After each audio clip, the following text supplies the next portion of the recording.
Welcome back to Wood Engineering. I'm Jeff Orochko from Carleton University, and in this video, we're going to continue our beam design example for a Glulam beam by continuing to figure out all of the shear and bearing resistances for the beam. So up to now, we had this simply supported beam. You want to check the first video so that when we talk about the all the input parameters and finding out the loads, and then checking deflection criteria and picking a trial beam, and then confirming the bending resistance of the beam, which is what we've done so far. So now what we're going to do is continue and look at what is the shear resistance of this beam.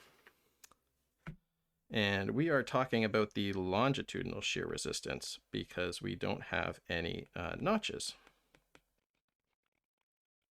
Of course, if we had notches, we would still check the longitudinal shear resistance, but we would also have to check the fracture shear resistance of the section at the notch. Okay, so how are we going to calculate our shear resistance? We have a number of options, which we talked about in the shear resistance videos. First, what we're going to do is check our beam volume, because that will determine which options are available to us. You know, our beam volume is just D times B times L, 646 times 130 times our L, which is 7,500 millimeters. Now this is going to give me something in millimeters cubed, and I'm going to convert that to meters cubed directly by dividing by 1,000 3 times, and I get 0.6 meters cubed. So this is smaller than 2.0 meters cubed. Therefore, we can use the simplified method to calculate shear. And that is what is being used in the selection table that we just looked at. Since the volume is less than 2, Z is the volume, less than 2.0 meters cubed, can use the simplified shear resistance equation.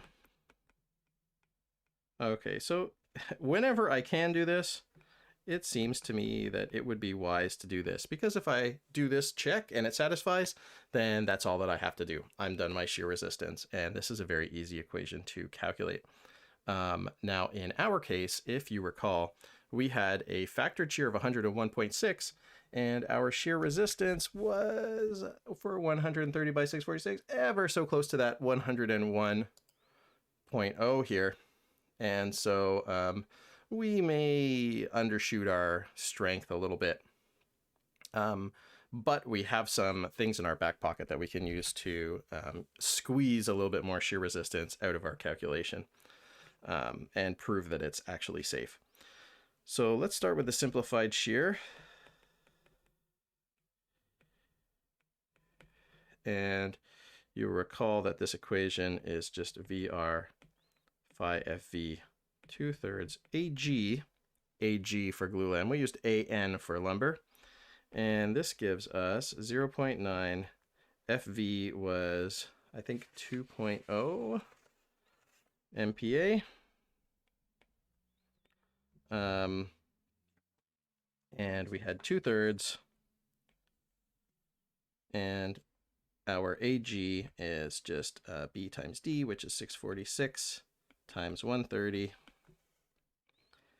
And what do we get when we do this calculation?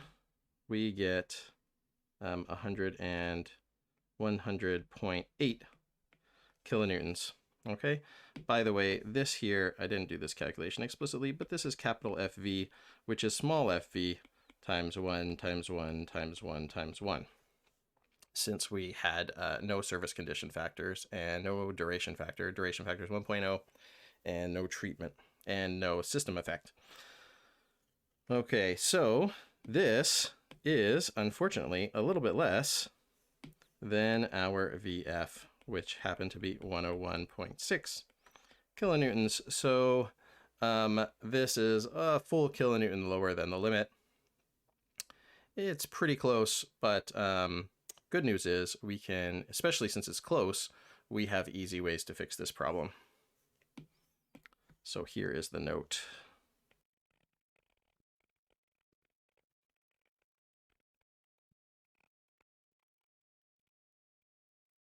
Okay, so we have 3 options here. The worst option is go ahead and pick a bigger beam. Now, if I was way off on my shear resistance, then this would probably be the best choice, but I'm really close. So I can use either of the other two. The first one, which is number 2 in those options, is I can remember that for longitudinal shear, I don't have to check the V at the support, because most of the load that is at the support is going straight to the reaction through compression perpendicular to grain.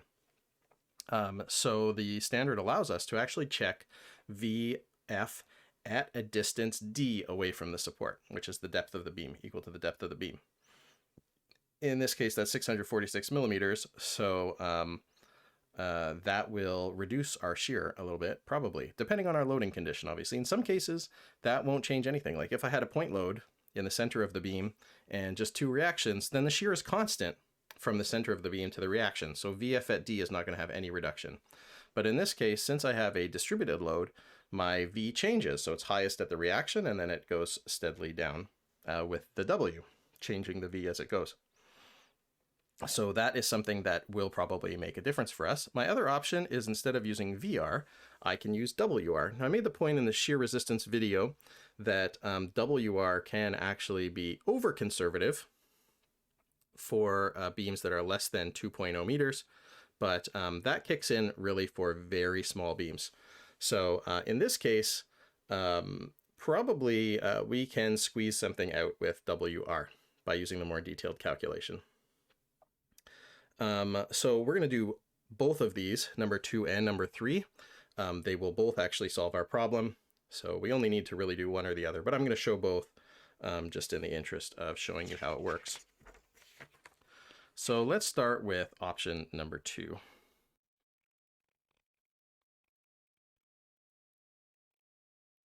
So previously we called that VF star. Let's draw our shear force diagram. Okay, so this I am not going to discuss exactly how we do this. You will be familiar with this shear force diagram from your structural analysis course. This is VF in kilonewtons. And in this case, remember that our VF here was 101.6, and it is the same over here, 101.6. So this is what our shear force diagram looks like. So now, instead of using the shear at this point here, we're going to go D away and find the shear force at that location. So D here is 646. Our total length, as we recall, is 7,500. So you see it's like a very small distance away relative to the total length, but let's just see what we get. Okay, so I'm going to use similar triangles to do this. Okay, so what is this length here? This is, right, 7,500 divided by 2, 3750, is it? Yep, 3750 millimeters. So this distance here is 3750 minus 646, and I get 3104 millimeters. This is 646. This is the location here that I want to find my shear. I called that before VF star, the factored load at D from the support, and I'm going to use similar triangles for that. So I'm going to say that VF star divided by 101.6 is the same ratio as 3104 divided by 3750. And if I do that, I get a VF star of 84.1. Brilliant. Okay, so now our VR is going to be equal to, remember what we calculated, we can use this VR from simplified shear of 100.8. So if our VR is 100.8, kilonewtons is greater than our VF at D away from the support, which equals 84.1 kilonewtons. So therefore, problem solved. Problem solved, and the beam's okay as is. Excellent. So that's our first option for squeezing some strength out of the beam. Now, do I always have to consider VF at D? No, I mean, if I have my VR, if my highest VF is at the support and my VR satisfies that, then do I have to check VF at D? No, not necessarily. Unless your VF at D is higher than the VF at the support, in which case that would have been what you were using from the beginning to check your VR, because we have to check our highest VF no matter what, unless it's within D of the support. So we are good to go. Okay, so I don't have to always do this calculation every time. If I satisfy the even worst case, which is VF at the support, you know, that's fine. It's conservative, like maybe moment is what is governing my design. Okay, so let's look at the next option. Okay, so that's one way to do it. Here is an alternate approach. By the way, in the clause for shear, this one is called, this one is approach B, and this one is approach A, I believe. Okay, so we can do the detailed shear calculation instead of doing this, and we can probably squeeze some extra strength out that way. So remember that this detailed shear calculation is based on the total factored load, not the shear. So that means that we need to find out what the total factored load is, which is our capital WF, which is WF times L. In this case, you know, depends on your loading condition, obviously, how you calculate your total factored load. In this case, since we have a uniformly distributed load, I'm just going to multiply that by L. You remember that this was 27.1 kilonewtons per meter, and my L is 7.5 meters. So I get here 203.3 kilonewtons. So that's my total factored load. This is all the load that is on my beam. Okay, so now remember what the WR calculation looks like. It is like this. We have my phi FV. FV is the same, 0.48 times AG times CV, which is our shear load coefficient, times Z, which is our volume to the power of negative 0.18. And our volume has to be in terms of meters cubed. And we already calculated what that was, and it was 0.6 meters cubed. Okay, so our FV, our phi is the same, which is 0.9. Our capital FV is equal to 2.0 MPa times 1 times 1 times 1 times 1. Okay, then our AG we calculated before, which was, I never actually gave what the actual value is. Perhaps I'll do that here, which is 130 times 646, which gives us 83,980.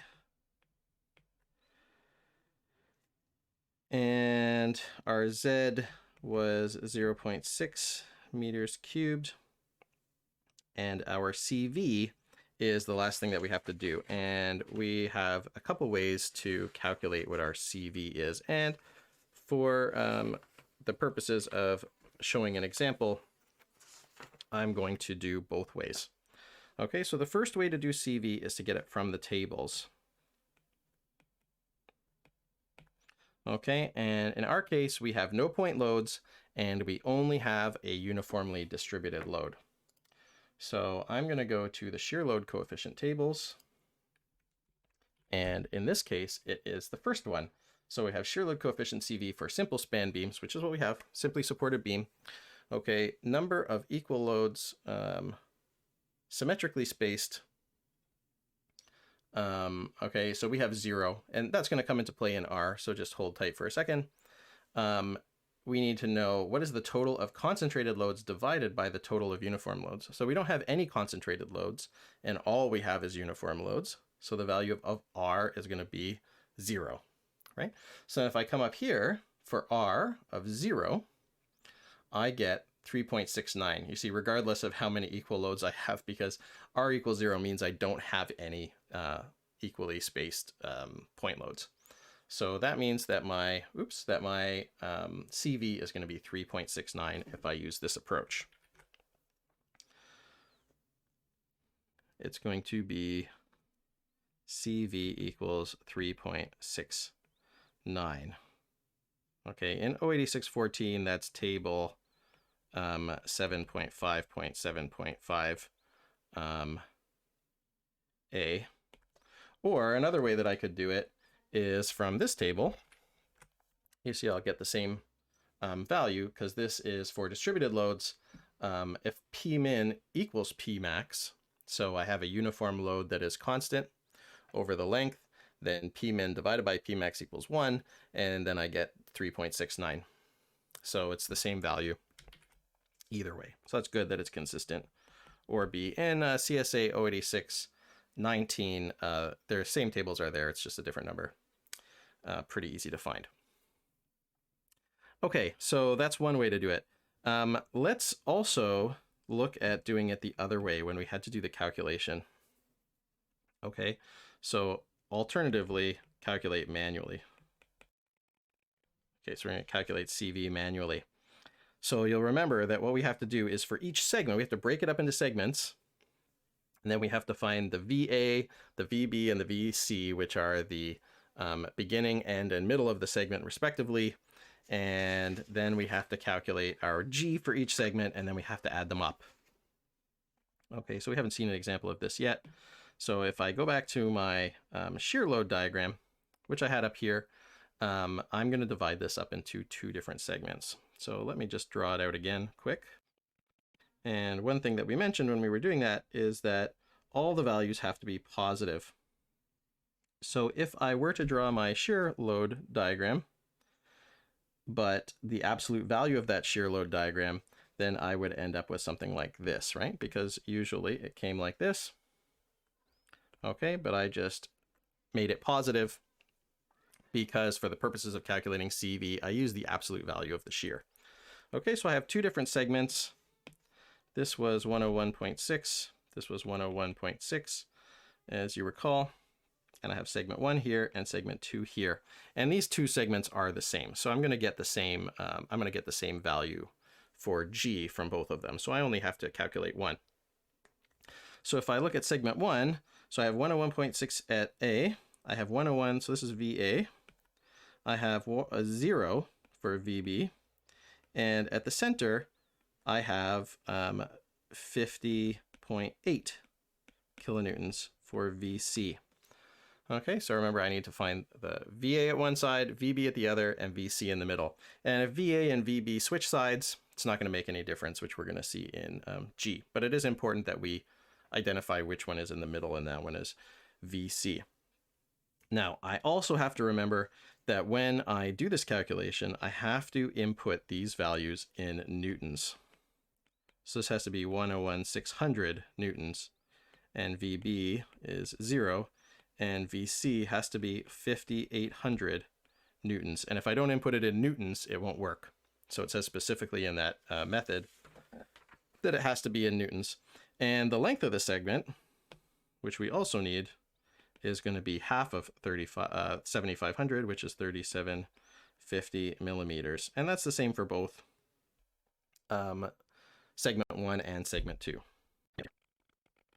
Okay, segment 1 and segment 2 are identical. So now I know my VA, VB, and VC. I can calculate my G, G1. Okay, and remember this is LA, VA to the 5 plus VB to the 5. So you see it doesn't matter if VA and VB are switched because they're exactly the same term in this equation, but VC has a factor of 4. So if I do that calculation, I'm going to get a gigantic number. And that makes this approach pretty awkward. But it's 45.7 times 10 to the 27. Okay, and this is in units of newtons to the 5th times millimeters. Okay. Super awkward. Okay, so now, since segment 1 and segment 2 are identical, then G2 is also the same. 45.7 times 10 to the 27 newtons to the 5 times millimeters. Okay, and my length, my total length, so then to calculate CV, my equation looks like this. This is a stationary load. So I have WF here in my equation, which is my total factored applied load. And I multiply that by L divided by sum of all the G's to the 0.2. So if I sub that in, WF in newtons is 203,300. So that's newtons. Let's keep track of our units here. Then the total length is going to be 7,500 millimeters. And down here, I'm going to have basically 2 times 45.7 times 10 to the 27 newtons to the 5th millimeters. And this is all going to be to the negative, no, not negative, just 0.2.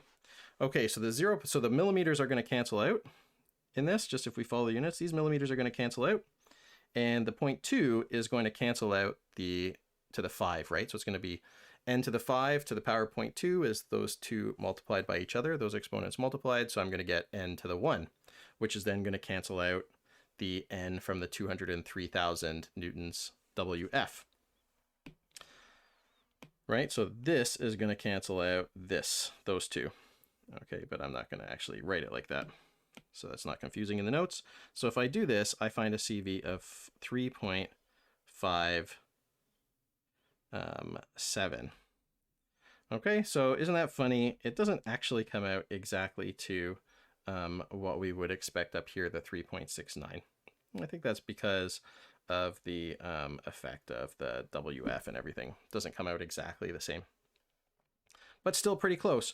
Okay, so now that we have our CV, I'm going to use that one since we worked so hard for it. I mean, it's a bit worse. Obviously, it's going to give us a lower strength. It's a lower CV than what we had in the table, but we worked so hard, dang it. Why don't we use it? So WR then is going to be our phi, which is still 0.9. times our FV, which was 2.0, MPa times 0.48 is a constant factor in the equation, times our AG, which was 83980.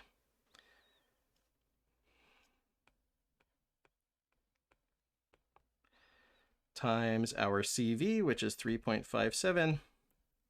Times our Z, which is 0.6 to the power of negative 0.18.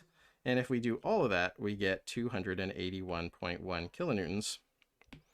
And we compare that, WR, which is our resistance to total factored load, to our WF, which was 203.3 kilonewtons. So, okay. So to sum up, we did our original simplified method. We found that WR was not greater than WF, so we had a bit of a problem. So then we looked at 2 ways to increase our calculation of the strength. One was to use VF at D, and the other one was to use the detailed calculation method. And both of these methods worked to juice our numbers a little bit and get a higher resistance. And you see, like when I use this detailed method, you can see how far above the resistance I am. Quite a ways. So this is pretty safe beam. Okay, so that's it for shear resistance. So we have satisfied ourselves that the shear resistance is fine. The last thing that we have to check, since we've looked at bending, shear, and deflection so far, is our bearing resistance. And we're going to want to find what is our minimum bearing length. Okay, so what is our bearing load that's being applied? In this case, QF is just equal to VF. Since I don't have a continuous beam or anything, it's just the shear at the end of the beam happens to be the resistant, like the factored bearing load. This is not always the case. Okay, so in this case it is that QF equals VF, and that was 101.6 kilonewtons. And I cannot use VF at D for this. I have to use the actual load at the bearing. because that bearing is seeing that full load. Okay, our FCP, our capital FCP, it was small FCP times KD times KSCP times KT. I don't have a system factor here, so there's no such thing as system factor for bearing. And so this is 7 times 1 times 1 times 1, and I get 7.0 MPa. Okay, so let's remember that our equation for QR, this is for effective all applied loads, is phi times FCP times AB, which is our bearing area, times KB times KZCP. And what we're going to want to do here is rearrange this to solve for AB min, our minimum bearing area required, which is going to be QR divided by phi FCP KB KZCP. Okay, so this is for the all applied loads case. And we're going to deal with the loads near a support in just 1 second. Okay, because that one is a little bit tricky. Okay, so we have capital FCP, we need KB. We're going to assume that KB is 1.0 because we're going to assume within 75 millimeters of the end.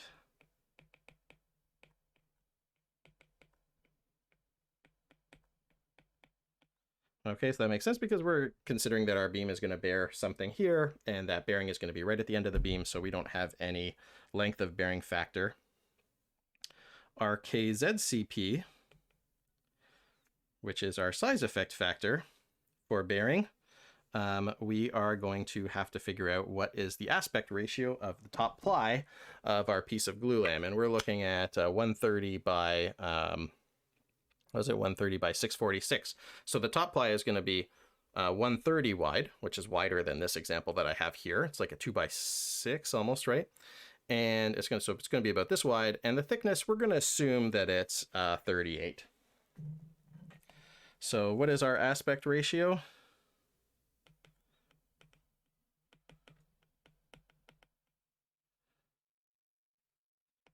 It's going to be B, which is my 130 divided by, we're going to assume 38 millimeters. And that's going to give an aspect ratio of 3.4. So if I go to the KZCP table, if I can find it, yeah, here it is. Okay, the KZCP table, if our ratio of member width to member depth, where in this case our member depth is the thickness of the ply, as you recall, is 2 or more, which it is because ours is 3.4, then our KZCP equals 1.15.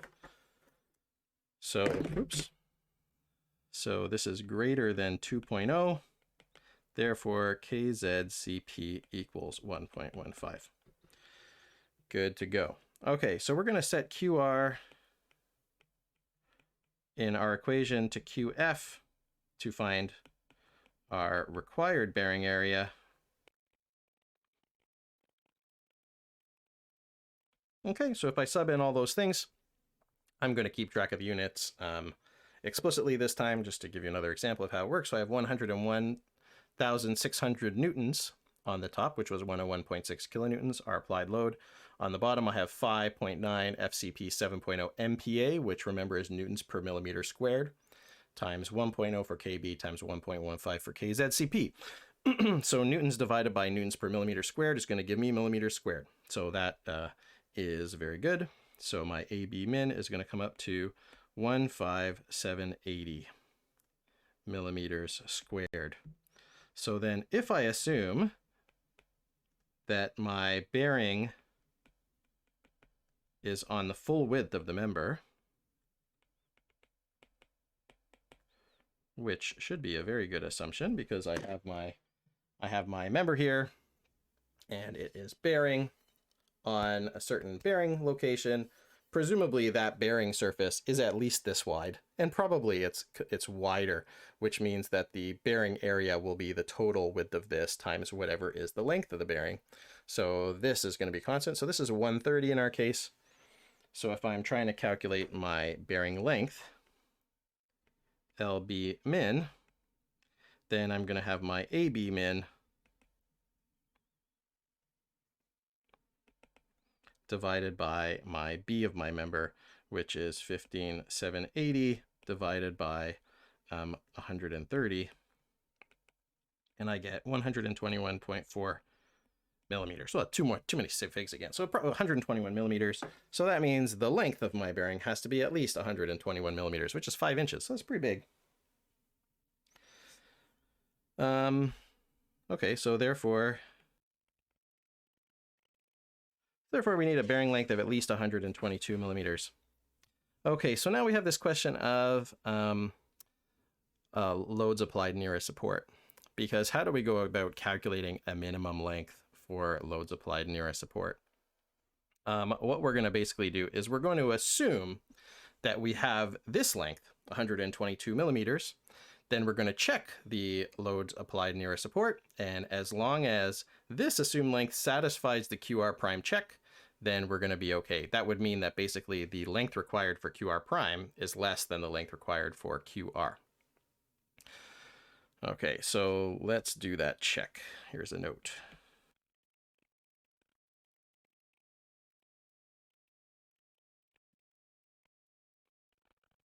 Okay, so we're going to look at loads applied near a support. So this is the squeezing case.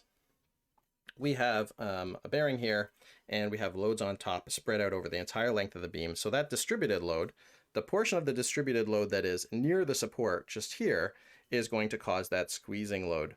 And so we need to check that the squeezing resistance is adequate, which is the QR prime resistance, which is 2/3 basically of the QR resistance.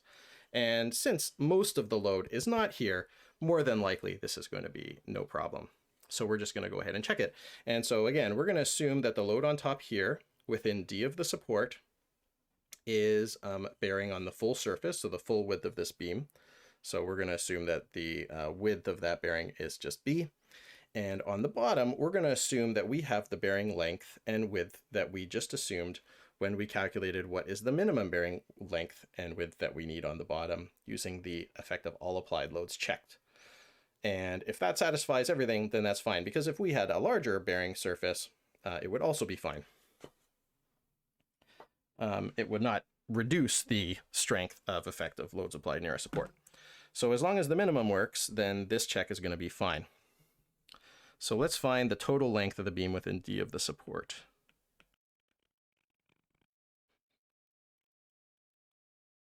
Okay, so why is this LB min divided by 2 plus D? That's because I have to find the center of this bottom support. So that support is at LB min is the total length. The center of that is LB min divided by 2. And then, so that means that that's this portion, the portion to the outside of that. And then on the other side, we're going to go a distance D. So LB min divided by 2 plus D is the total length of the load on top of the beam. Okay, so this is going to be, what was our LB min was 122 divided by 2 plus D is 646. What we get is 706. Let's call that 707 actually. Millimeters. So that includes, again, includes the area to the left, or to the outside, if we're talking about the left one, to the outside of the support center. So that's the total length of the load. So then what is our QF for the support? Remember, our QF that we compare to QR prime is just that portion of the load that goes directly from the top to the bottom, because the rest is transferred in shear, a check that we already did. So QF of the support is going to be just our WF times that L of the support. And that is going to equal, what was our WF again? Got to go way back for that. It's 27.1 kilonewtons per meter. And the length of that support is 0.707 meters.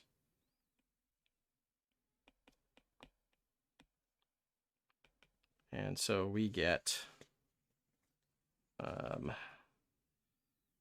19.2 kilonewtons. So again, this is what our situation looks like. I'm just going to draw it so that we have an idea. Maybe I'll make it a bit deeper. Okay, so we have our load here. It's our total load. This continues. we have our here, this is LB min.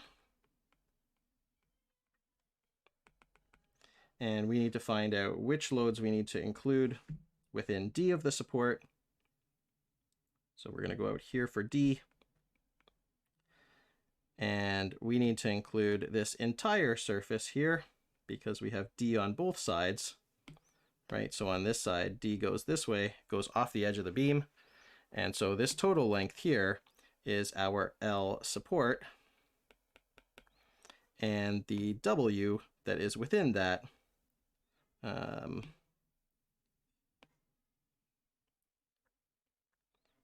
WF times L support is basically our total load that is for checking our squeezing load. So it's just those red arrows that happen to be within that L support length.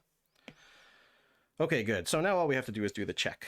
Okay, so remember that QR prime is 2/3 times phi times FCP times AB prime, which is our effective bearing area, times KB times KZCP. AB and KZCP are still the same as they were before because nothing has changed. AB prime is going to equal B times LB1 plus LB2 over 2, where B is our average bearing width, and that in this case is the actual bearing width of the beam on both sides. LB1 is basically LB min, which is 122.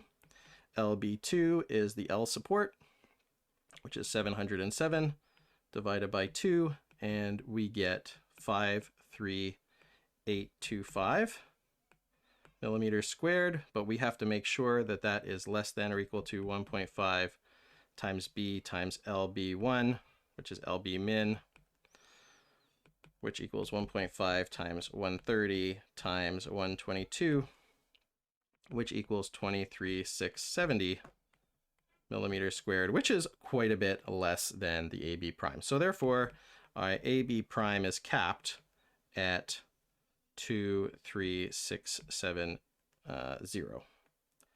millimeters squared. Okay, good. So now I can do my QR check. QR prime is 2/3. Phi is 0.9. FCP was... Then our AB prime is 23,670. Our KB was 1.0 and our KZCP was 1.15. And I do that full calculation and I get QR prime is equal to 101.6 kilonewtons. And I'm going to check that against our QF support, which is the applied load that we're checking that against. Only that load that goes directly between the top and bottom of the beam, which was 19.2.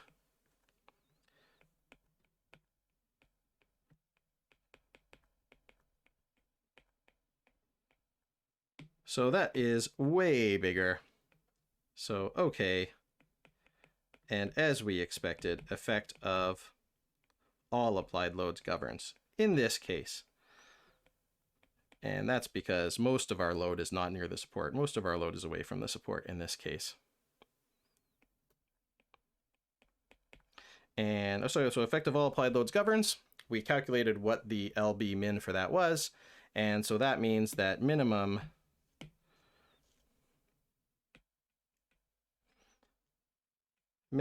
bearing length for design is 122 millimeters. And that is basically the conclusion of our bearing design. So we just have to make sure that whatever bearing we design has a length of at least 122 millimeters, as long as the full bottom surface width of the member is in that bearing length. Okay, so that's it. So now we've totally done our design. Our final design is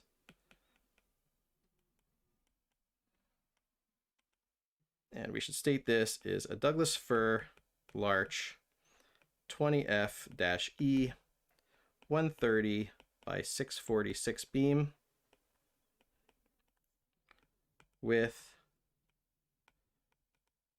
bearing length at least 122 millimeters. I can go at it. I could draw that as well. I think this is pretty clear. There's not that much that is confusing about this. So that's it. So over these two videos, we have looked at how to calculate the applied load and shear, and how to calculate what our minimum ESI is for deflection. Then we selected a beam section from the tables in the design manual. Then we looked at our moment strength to make sure that that satisfied our applied moment. We looked at our shear strength. We looked at how to increase our shear strength a little bit by using alternate methods to look at either VF at D or using the detailed method for shear. And then we looked at calculating what our minimum bearing length is. And after all of that, we've come out with a beam design that is adequate for what we were looking for.